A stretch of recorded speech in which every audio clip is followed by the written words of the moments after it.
ቤቲንግ ቤቶች በቅርቡ ስራ ሊጀምሩ እንደሆነ እየተነገረ ይገኛል። ሁለተኛው ዙር የኢቲኤፍሲ ፋይት ከነሐሴ 2 ወደ ሐምሌ 25 ተዘዋውሯል። በበረከት ሊስትሮና በሜሪ ቦንዳ መካከል የተፈጠረው ውዝግብ መነጋገሪያ ሆኗል። ሰላም ውድ የሀገሬ ልጆች እንኳን ወደ ምልከታ ቲዩብ በደህና መጡ። በምልከታችን ወቅታዊና አነጋጋሪ የሰሞነኛ ቪዲዮዎችን እንመለከታለን። ሰብስክራይብ በማድረግ ቤተሰብ መሆኑን አይርሱ። ሁሉ ስፖርት ቤቲንግ በተለያዩ የማህበራዊ ሚዲያዎቹ በይፋ ወደ ስራ መመለሱን እያስነገረ ይገኛል። ሁሉ ስፖርት እንደለቀቀው ማስታወቂያ ከሆነ ከብሔራዊ ሎተሪ ጋር ተፈጥሮ የነበረውን ጉዳይ በይፋ እንደፈታና በፍርድ ቤት እንደተፈቀደለትና ወደ ስራ እንደተመለሰ ማስታወቂያ ለቋል። ነገር ግን የኢትዮጵያ ብሔራዊ ሎተሪ አስተዳደር እንዳሳወቀው በአሁኑ ሰዓት ለየትኛውም የቤቲንግ ድርጅት ፍቃድ አለመስጠቱንና ህዝቡ ብሩን እንዳይበላ እያሳሰበ ይገኛል። በአሁኑ ሰዓትም በኦንላይን እየተደረጉ ያሉ ሁሉም ውርርዶች ህገወጥ መሆናቸውን ጠቅሶ እርምጃ ለመውሰድ በማጣራት ላይ እንዳለም አሳውቋል።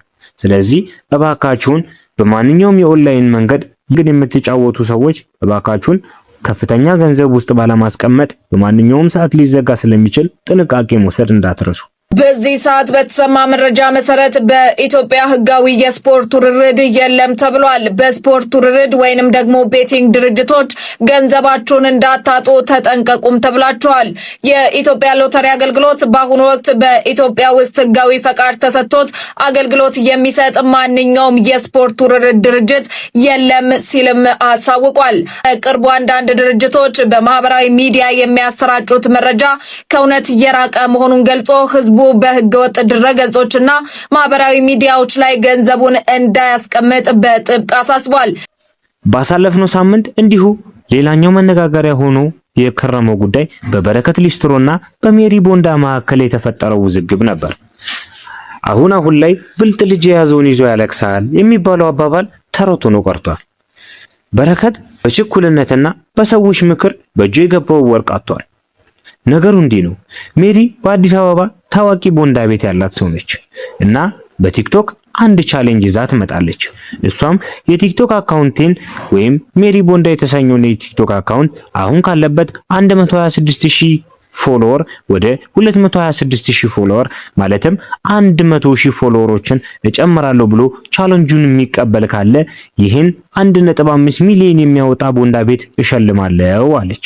ዛሬ በጣም ነው ደስ ያለኝ። ይህን የምታዩትን ቦንዳ ቤት ለአንድ እድለኛ ሰው በነፃ ልሰጥ ነው። ይሄ የምታዩት እንዳለ ልብስ፣ ብረቱ፣ አሻንጉሊቱ ከነቤቱ ቁልፍ ልሰጣችሁ ነው። በመጀመሪያ ደረጃ ከናንተ የሚጠበቀው ይህ ቪዲዮ ቫይራል እንዲሆንና ብዙ ሰዎች ጋር እንዲደርስ ላይክ፣ ኮፒ ሊንክ፣ ሼር ማድረግ ነው። ከዛ ደግሞ የኛን አካውንት 100000 ፎሎወር ለሚያስገባ ሰው ቻሌንጅ ስጡት፣ ሜንሽን አድርጉት። ያም ሰው ቻሌንጁን ከተቀበለና የሜሪ ቦንዳን አካውንት 100000 ፎሎወር ካስገባ እኛ ይህንን የምታዩትን ቦንዳ ቤት ከነልብሱ ከነብረቱ ከነአሻንጉሊቱ እያንዳንዱን ዕቃ ከነቁልፍ አስረክበን እንወጣለን። እንግዲህ ሜሪ ቦንዳ 3 ብራንች እንዳለው ታውቃላችሁ። የለመደ ብራንቹን ነውና የሚሰጣችሁ ይድል እንዳያመልጣችሁ።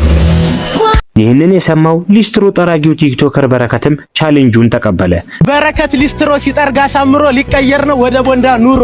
ቤተሰቦች ይሄን የምታዩትን ቦንዳ ቤት እንግዲህ ለኔ ሊሰጠኝ ነው ማለት ነው። ይሄ የሚሰጠኝ በእናንተ አንድ ፎሎወር ነው። ቤተሰቦች አካውንታቸውን ከስር ሜንሽን አድርጌያለሁ። ሁላችሁም ፎሎ ማድረግ ከእናንተ ከምናችሁም የሚቀንስ ነገር የለም። እናም ያንን ቻሌንጅ እንደተባለውም አሳካው።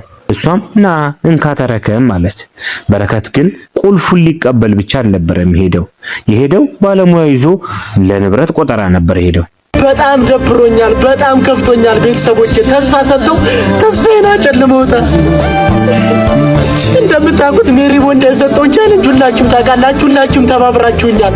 1.5 ሚሊዮን ብር የሚያወጣ ቦንዳ ቤት እንሸልማለን ብለው ቻሌንጁን ከሞላውላቸው በኋላ አንድ ወንድሜ ይሄ ዕቃ 1.5 አያወጣም በባለሙያ እናሳይ ብሎኝ ትናንትና ባለሙያው ወስጄ አሳይቼው ነበር። ቤተሰቦች ባለሙያውን ሲያው ማለት ነው እንኳን 1.5 ይቅርና 300 ሺህ እንደማያወጣ ነገረኝ።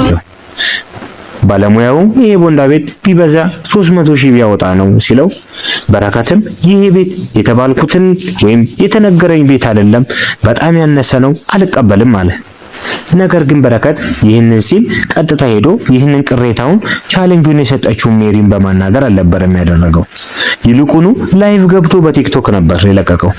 እውነት ነው የልፋቱ ዋጋ ነበር የጠየቀው። ነገር ግን የሄደበት መንገድ ፍጹም ስህተት ነበር። ጉዳዩን ከሷ ሳይመካከር ነግራት ቀጥታ ቀርጾ ላይቭ መልቀቁ ሜሪን ማሳጣት ነው ወይስ የልፋቱን ዋጋ ወይም ፍትህን ፍለጋ የሚለው መነጋገሪያ ሆኗል። ይህም ማህበራዊ ሚዲያውን ለሁለት ተከፍሏል። ውድ የምልከታ ቲዩብ ቤተሰቦች እርሶ ምን አሰቡ? እርሶን ሐሳብ እስቲ በኮሜንት መስጫ ላይ ያሳውቁኝ። የሁለተኛው ዙር የኢቲኤፍሲ ፋይት ቀን ማሻሻያ ተደረገበት። በነሐሴ 2 ይደረጋል ተብሎ በጉጉት ሲጠበቅ የነበረው በጆኒ ጁጁትሱና በሴዶ ማርሻል አርት መካከል የሚደረገው የኤምኤምኤ ፋይት ወደ ሐምሌ 25 ተቃርቧል።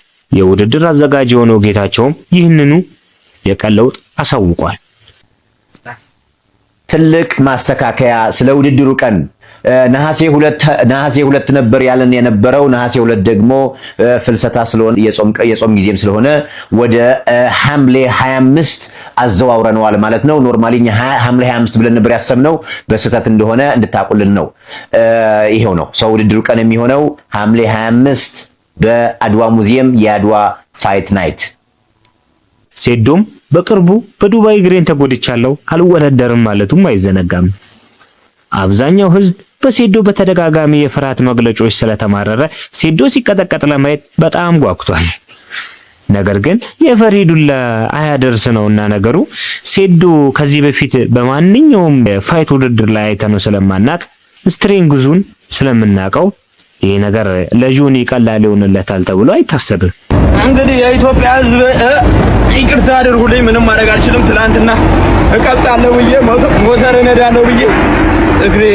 የዛሬው ቪዲዮ ይህንን ይመስል ነበር። በቀጣይ አነጋጋሪና አስገራሚ ቪዲዮዎች እስከምንገናኝ መልካም ቆይታ እያልኩኝ በቀጣይ ቪዲዮ እንዲደርሱ ሰብስክራይብ ማድረግዎትን አይርሱ። ይሄ ቪዲዮ ከተመቻቹ ላይክ እና ሼር በማድረግ አበረታቱኝ እላለሁ። ፒስ አውት።